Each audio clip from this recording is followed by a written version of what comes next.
బాగానే ఉంది. జగన్ పాలన బాగుందా చంద్రబాబు పాలన? చంద్రబాబుదే బాగుంటుంది. ఎందుకని అంత వేరియేషన్? అంతా సదుపాయాలు ఉండే, అదే అంతా డెవలప్మెంట్ ఉంది. రైతుకి ఇబ్బంది లేకుండా చేస్తున్నారుగా. సూపర్ సిక్స్ వచ్చినాయి మీకు? వచ్చింది. నవరత్నాలు బాగున్నాయి, సూపర్ సిక్స్ బాగున్నాయి? రెండు బాగానే ఉంది. ఏం అమలు చేయట్లేదు వైసీపీ వాళ్ళు అంటున్నారు కదా. వాళ్ళు అంటా ఉంటారులేండి, సహజం. అనకుండా ఎట్టుంటారు వాళ్ళు, ఏదో అంటా ఉంటారు. అన్నారని మనం అనుకుంటే అటు కుదిరి అమరావతి కంప్లీట్ అయితే అనుకోవచ్చు. కంప్లీట్ అయితేనే అనుకుంటున్నాం మేము కూడా. బాగుంటుంది అయితేనే మేము అనుకుంటున్నాం. ఎవరైనా ఒకటేను, మంచి చేసినవాడే రాజు. మంచి చేసినవాడే ఇంకా 4 కాలాల పాటు నిలబడతాడు. మంచి చేయకపోతే పోతాడు. ఎవరైనా ఒకటే. నేను ఏ పార్టీకి మనిషిని కాదు. గవర్నమెంట్ ఎలా ఉంది? గవర్నమెంట్ అంటే మరి లోటు బడ్జెట్ ఉన్నప్పుడు అన్ని పనులు కావాలంటే కావు. కొన్ని సర్దుబాటు చేసుకోవాలి, కొన్ని చేసుకోవాలి, కొన్ని డెవలప్ చేసుకోవాలి. అన్నీ కావాలంటే ఒకనాడు అయ్యే పని కాదు. కాకపోతే ఇప్పుడు ముఖ్యంగా చేయాల్సింది ఏంటంటే రోడ్లు బాగు చేయాలి. ఇప్పుడు తుళ్ళూరు వరకు ఉంది, లేకపోతే పరిమి తాడికొండ ఉంది. మరి గజం లోతు గోతులు పడి మరి బస్సులు బోల్తాలు పడ్డాయి. మరి ట్రక్కులు ఇవి ఉన్నాయి కదా, లారీలు, అవి కూడా బోల్తాలు పడ్డాయి. మరి అసమంటి ఏదో ప్యాచ్ వర్కులు చేసి ఇబ్బంది లేకుండా చేస్తే బాగుంటుంది. అవి వాటి జోలు నన్ను అడగొద్దు, నాకు తెలియదు కూడా. ఆ పార్టీని గురించి అడగొద్దు, ఈ పార్టీని గురించి అడగొద్దు. ఎక్కువ రాజకీయాల్లోకి నేను బాను. ఇప్పుడు ఇది జనం ఇబ్బందులు కాబట్టి రోడ్డుతో మాట్లాడాను, అంతవరకే నా పరిధి. మొన్న 10 రోజుల నాడు, వారం నాడు మీకు ఉసిరి గ్యాస్ పడుతుందండి అని కంపెనీ వాళ్ళు ఫోన్ చేశారు. లేదంటే అసలు ఇప్పుడు లేదు అని అన్నా. అంటే ఒకసారి గ్రామ సచివాలయంలో కలవండి అన్నారు. సచివాలయంకి పోతే అన్నీ కొట్టారు, అన్నీ బాగానే ఉన్నాయి. అక్కడ బాగానే ఉన్నాయి అంటున్నారు. ఆధార్ కార్డుతో సహా అన్నీ లింక్ అయ్యి బాగానే ఉన్నాయి అంటున్నారు. గ్యాసు నెంబర్తో సహా, ఆధార్ నెంబర్తో సహా, బ్యాంక్ ఖాతా సహా అన్ని లింక్ అయ్యి బాగానే ఉన్నాయి అంటున్నారు. ఈ ఉసిరి గ్యాస్ అనేది ఎందుకు మిస్ అయిందని తెలవట్లా. మా పిల్లలు కూడా సిస్టంలో కొట్టారు. సిస్టంలో కొట్టినా కూడా వాళ్ళకి అర్థం కాలే. ప్రభుత్వం వరకు అయితే మాత్రం కొంతమేర పర్వాలేదు. ఏది కథ రోడ్లు అయ్యి ఇటు బస్సులు తిరుగుతున్నాయి. ఈ 10-15 రోజులు బట్టి 20 రోజులు బట్టి మంగళగిరి బస్సులు, అమరావతి బస్సులు. అది ఈ రోడ్డు కూడా కథ బాగు చేస్తే బాగుంటుంది. ఎందుకంటే లోడ్లు ఎక్కువైపోయి ఈ రోడ్డు బాగా గొల్లైపోయింది. ఇటు పడింది. వైసీపీ అంటే రాజధాని ఏడుందండి, పూర్తిగా చేశారు కదా. చంద్రబాబు వస్తే రాజధాని ఇప్పుడు బాగా డెవలప్ అవుతుంది. పర్లేదు, చాలా మటుకి. ఏమన్నా ఒకటే ఆగితే ఆగొచ్చాము. అవి కూడా తొందరలోనే వదులుతా ఉంటున్నారు. ఇబ్బంది ఏమి లేదు, బాగానే అమల్లో పెడుతున్నారు. సూపర్ సిక్స్ బాగానే ఉన్నాయి. నవరత్నాలలో కూడా అన్ని సూపర్ సిక్స్లో ఉండేయాక వాళ్ళు మొత్తం కొత్తగా పెట్టి ఏముండే గుడి ఆడంగా ఏదైనా ఒకటి అయితే సూపర్ సిక్స్ నవరత్నాలు తేడా అంతే. అన్నీ అయ్యాయి, ఏమీ లేదు. బాగానే ఉంది అమల్లో. అనుకోవాలి, ఇంకో ఫీల్డ్ రావాలి అంటే 2 రోజులు అయ్యేది కాదు కదా. అది టైం పట్టిద్ది, జరుగుతుంది పని. ఇంకొక 5 సంవత్సరాలు ఇంకో ఫీల్డ్ కూడా ఇస్తే చాలా మటుకి అయ్యిద్ది అనుకుంటున్నాం. కాకపోతే ఏంటంటే రాజధానిలో ప్లాట్లు రైతులు తొందరలో ఇస్తే మంచిది. డెవలప్ చేసి రైతులకు కూడా మంచి నమ్మకం ఏర్పడిద్ది. ఇంకా పొలం కావాలన్నా పొలంకి రైతులు కూడా ఇస్తారు. ప్లాట్లు అనేవి రైతులు తొందరగా ఇవ్వడం మంచిది అని మేము కోరుకుంటున్నాం. తొందరలో సంవత్సరంలో రైతులు ప్లాట్లు అప్ చెప్పాలని. రైతు కాడికి వచ్చేటప్పటికి ఇబ్బంది ఉంది, కానీ గవర్నమెంట్ బాగానే ఉంది. కానీ వర్షాల వల్ల పని సాగటం. అన్నిటి మీద గ్యాస్ నెంబర్ 1 అండి. అన్నిటికాడికి పనికిరాని వరస్టుది ఏంటంటే బస్సులే. మరీ ఘోరమైన పని అండి. ఇంటికాడ మగాడికి బహుమద్దేసే వాళ్ళు లేరు. ఇప్పుడు మా ఊర్లో దాదాపు 10 గుళ్ళు కాడి నుంచి 12 గుళ్ళు ఉన్నాయి. సేవ చేసేవాళ్ళు ఉన్నారుగా. ఈ గుళ్ళల్లో చేయొచ్చుగా. దేవుడు అంటాడు, నువ్వు తలుచుకుంటే, నీ కళ్ళు మూసుకుంటే నీకు దేవుడు కనపడతాడు. అంటే తిరుపతి పోవాలా దేవుడికి? ఏడ కనపడ్డా? ఏమండి ఛార్జీలు లేవు, పోతున్నారు. పోయి జనాన్ని అందరిని ఆగం చేస్తున్నారు. ఏందండి ఇది? రేవంత్ రెడ్డి పెట్టి సంవత్సరం అయిందిగా, కనపడుతుందిగా. సరే, అది అయిపోయింది, పెట్టావు. ముందు రాష్ట్రంలో ఎక్కడైనా తిరగొచ్చని ఎవరూ చెప్పలా కదా. ఏ జిల్లాకు ఆ జిల్లా అని చెప్పారు. మళ్ళీ దీన్ని మొత్తం రాష్ట్రం ఎందుకు కలిపారండి?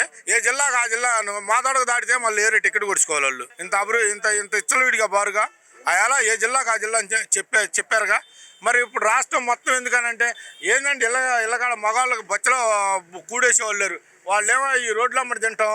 4 రోజులు ఉండగానే గ్యాస్ వచ్చిందనేమో డాక్టర్ దగ్గర పోవటం. వాడు ముందు చేయబట్టుకోగానే 15 ఏళ్ళు ఉన్నాడు పరీక్షలు చేసి. ఏందండి ఇది? ఆడ బొచ్చాజీ పోయేది ఏంది? సరే, ఇది అయిపోయింది. ఇప్పుడు ఈ ఆటోల వాళ్ళు ఉన్నారండి. ఇప్పుడు వాళ్ళు జరుగుబాటు లేకుండా మేము రైతులు ఎలా ఆధారపడి ఉన్నామో ఆటోలోళ్ళు కూడా ఆటో మీద ఆధారపడి వాళ్ళ కుటుంబం బతుకుతుంది. మరి వాళ్ళ పరిస్థితి ఏంది? నువ్వు 10,000 ఇస్తానన్నావు. మునుపు జగన్ గారు కూడా 10,000 ఇచ్చాడు. 10,000 ఇచ్చి ఏం చేశాడు తెలుసా? 15 ఏళ్ళు పోలీసు వాళ్ళ రూపాన లాగి పారునుకాడు. ఇప్పుడు నువ్వు 10,000 ఇచ్చావంటున్నావు.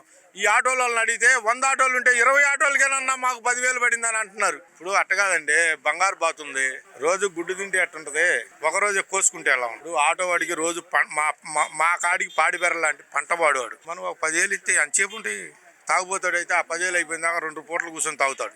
మా రాజధాని పనులు మాకు బ్రహ్మాండంగా ఉన్నాయి. రాజధాని గురించి అసలు ఆలోచన లేదు. రాజధాని పనులు బాగానే ఉన్నాయి కానీ వాళ్ళే ఇబ్బంది పడుతున్నారు. ఈ వర్షాకాలంలో ఆ నీళ్లు దోడతాం, బోలు దోడతాం, కింద బేసు మట్టానికి వచ్చిన వాటికి ఇబ్బందిగా ఉంది. వీళ్ళు నీళ్ళు దోడంగానే తెల్లారిపాటికి వర్షం పడతాం, నీళ్ళు రావటం, అది ఇబ్బందిగా ఉంది. బేసు మట్టం దాటినాటికి పనులు జరుగుతాయి. అంతేగాని వేరే సరుకు మాత్రం విపరీతంగా దోలుతున్నారు. చెప్పేది కాదు, మునుపు కూడా అయ్యలెట్టే దోలారు, అది మొత్తం నాశనం అయిపోయింది. మళ్ళీ సరుకు తెగ దోలుతున్నారు. రోడ్లు అమ్మటే గొట్టాలు అయ్యి మరి వాటిలో ఏమేమి కలిపిస్తారో తెలియదు. ఒక్కొక్క లైన్కి 7, 8 అట్ట బిగించి కిలుపులు వేస్తున్నారు. మేము రాజధానిలో తిరుగుతుంటాం. ఇది గిట్ట వాటి మీద రోడ్డు మీద డ్రైనేజీ మూతలు అట్ట. ముందు భూములు ఇచ్చిన వాళ్ళే మేము ఇబ్బంది పడుతున్నాం అండి అని అంటున్నారు. మళ్ళీ ఇప్పుడు 2 సంవత్సరాలు గడవస్తుంది, ఇంకా 3 సంవత్సరాలు ఉంది దీనికి. మళ్ళీ ఒక 6 నెలలు ఉందనగా మళ్ళీ పనులు ఆపాలి. మరి ఇవన్నీ ఆలోచించుకొని ఏమంటున్నారంటే ఆయన ఇచ్చే కౌలు మీద మా వాళ్ళు ఆధారపడతలా.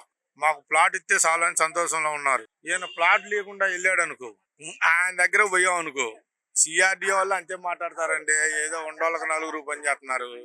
ఇక ఆ తర్వాత ఏమంటారు ఆయన? అసలు ఆయన ఏమంటాడు? ఆబ్జెక్ట్ సిఆర్డీ కూడా అంటాడు అవసరం అయితే. ఎందుకంటే కొద్దిగా రెటమత పడు కదా, ఇక ఆపమంటాడు. నేను పోయి విశాఖపట్నంలో కూర్చుంటాను, వచ్చారంటారా పోతే వచ్చే సంవత్సరం స్నానం చేయండి, మళ్ళీ ఆ పంపు కాడికి పోయి ఆ ఉప్పు పోవడానికి వేరే దాంట్లో స్నానం చేయండి అని అంటాడు. ఇది అండి మరి. ఇంక మరి దీని మీదే ఇక మా భయంగానే, రాజధానికి భూమి ఇవ్వడానికి మాకు భయం ఏమీ లేదు.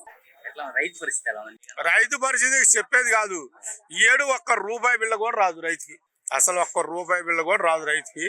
రైతులు అంటే ఇంకొకటి ఉందండి, పొలం ఉన్న వాళ్ళు పొలం చేయటం లేదు, పొలము లేని వాళ్ళే ఈ వ్యవసాయం చేస్తున్నాం. మేము తక్కువ ఉండవాళ్ళం, మేము కౌలు రైతులుగా వ్యవసాయం చేస్తున్నాం. 5-6 ఎకరాలు దాటిన వాళ్ళు ఎవరు వ్యవసాయం చేయటం లేదు, వాళ్ళు కౌలుకి ఇచ్చుకుంటున్నారు. మేము పొలం బాగొట్టుకొని కానీ ఏదన్నా జరగని, ఏ పాపం పుణ్యం జరగని, ఏదో మా వల్ల 10 మంది బతుకుతారని కానీ, ఏదో మా సానుభూతి వల్ల కొంతమంది రైతులు పొలాలు చేస్తున్నారు. కొంతమంది అభివృద్ధిలోకి వద్దామని కానీ, సంపాదించుకుందామని కానీ అనుకుంటున్నారు. కానీ రైతుకి అనేది ₹1 బిళ్ళ రాదు. రైతును పట్టించుకునే వాళ్ళు ఎవరు లేరు. ఏదండి ఏడా అప్పుడు తుఫాను వచ్చిపోయింది.